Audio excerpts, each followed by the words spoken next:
I'm talking with Woody. You've done a number of comic routines where you've been in fights and things, and I'm not asking you to lead into a comic piece of material, but have you ever actually been in a fight where you were punched very hard or where you hit somebody else very hard as a kid?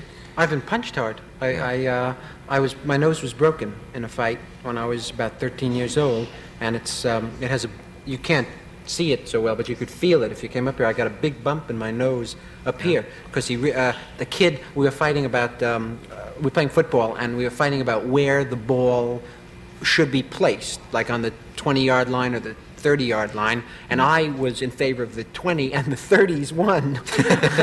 And we had a disagreement, an altercation, and we exchanged viewpoints, and he smashed me in the nose with his fist and flattened my nose against my face completely. You know, it was real good smack in the nose. Gee. And I went to the hospital, and they popped it out for me. They got it back out. Yeah. You know, it's the truth. There was, and to this day, there's a bump in my nose. You mean all the cartilage was just smashed flat against the face? Flat against my face. I looked like Brando, you know? Yeah. It was just hung down like that. It's like no nose at all. I could put my undershirt on easily. You know?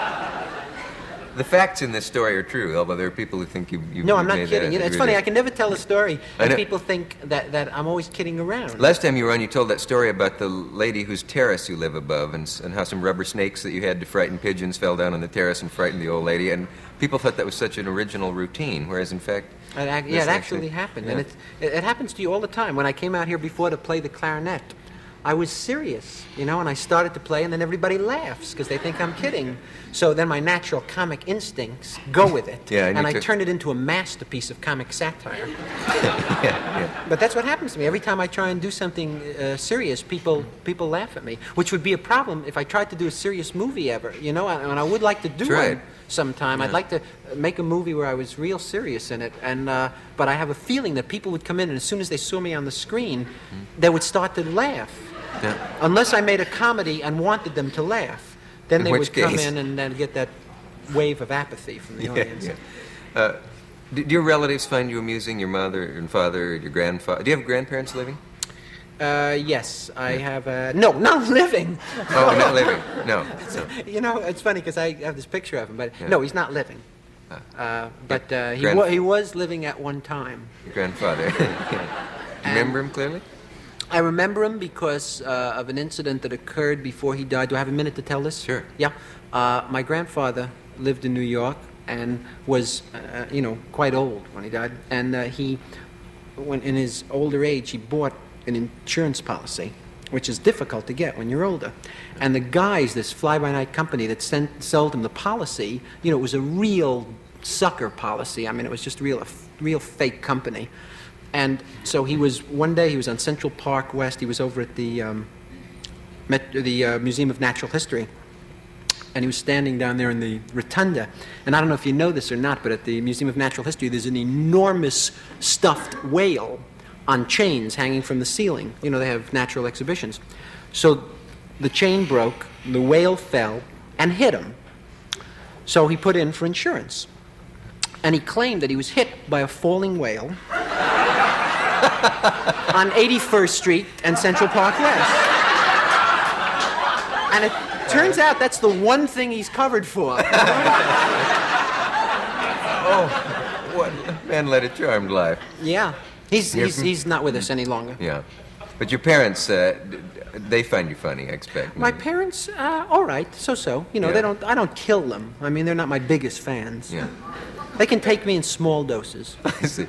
We haven't discussed any of the major issues of our time, which is maybe just as well and all. Do you have any thoughts on, and I'll pick one out of the air at random.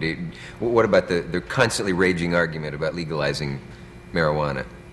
Legalizing marijuana? I'm for its legalization, but I'm against its use because I don't like anything like cigarettes or alcohol or marijuana. I have gotten high. I tried to get high. Actually, it didn't work. I was with a girl, this was years ago, and I was ashamed not to take the marijuana because she had it, and I wanted to impress her with my casual manner, so I started smoking with her, and nothing at all happened to me. I got no message out of it or no buzz. The dog that was in the room at the time started laughing.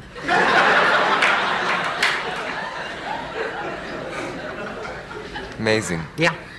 I mentioned in a Playboy interview that you don't use any stimulants or drink or anything like that. Right. And people thought that was a joke. I don't know why they picture you as somebody who would take odd things. I know. It's funny because I don't. I don't get high. I don't drink ever really, and I don't smoke cigarettes or eat bad foods if I can avoid it. Actually, because I like to take care of my body because you only have one body or two, and I don't want to I don't want to do anything that's bad for me.